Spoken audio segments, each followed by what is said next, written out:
Many of them are doing impressive work. All the military contractors, man, are they making high-level bombs. Those bombs are so cool. The things they can do.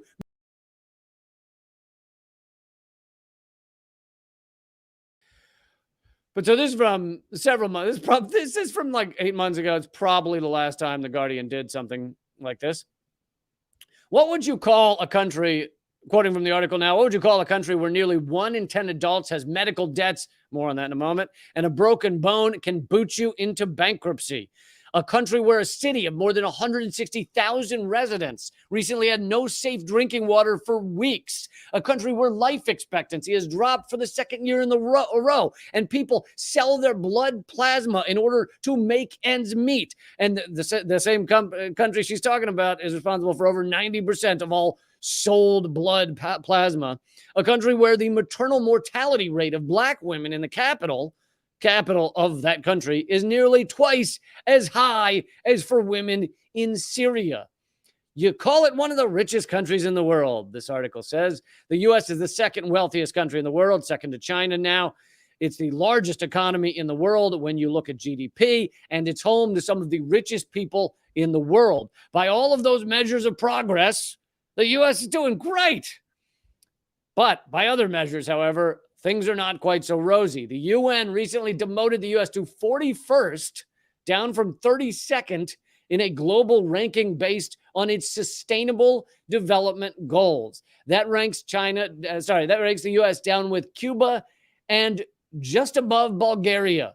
Bulgaria is often considered a developing country, not yet developed, is how many rank it. The U.S., therefore, the article continues, is becoming a developing country.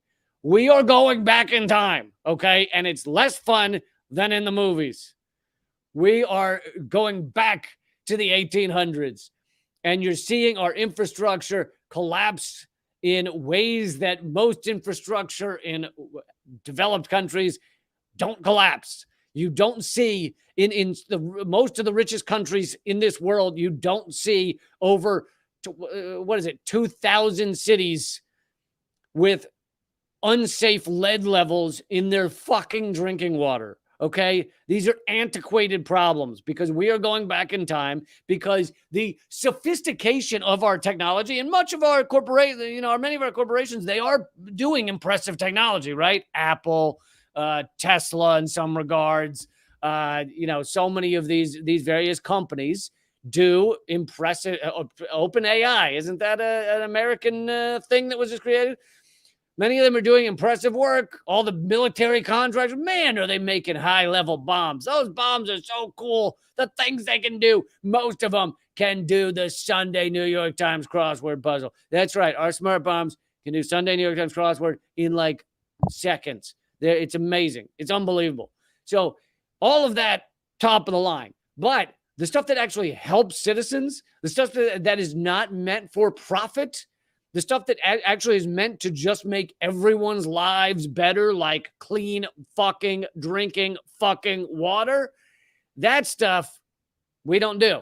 We don't care about. Not part of our agenda, not part of our plan, not part of our 2-year plan, a 5-year plan, or 10-year plan, or 12-year plan. No plan. We have no plan to help average people. It is just, where can we make more money?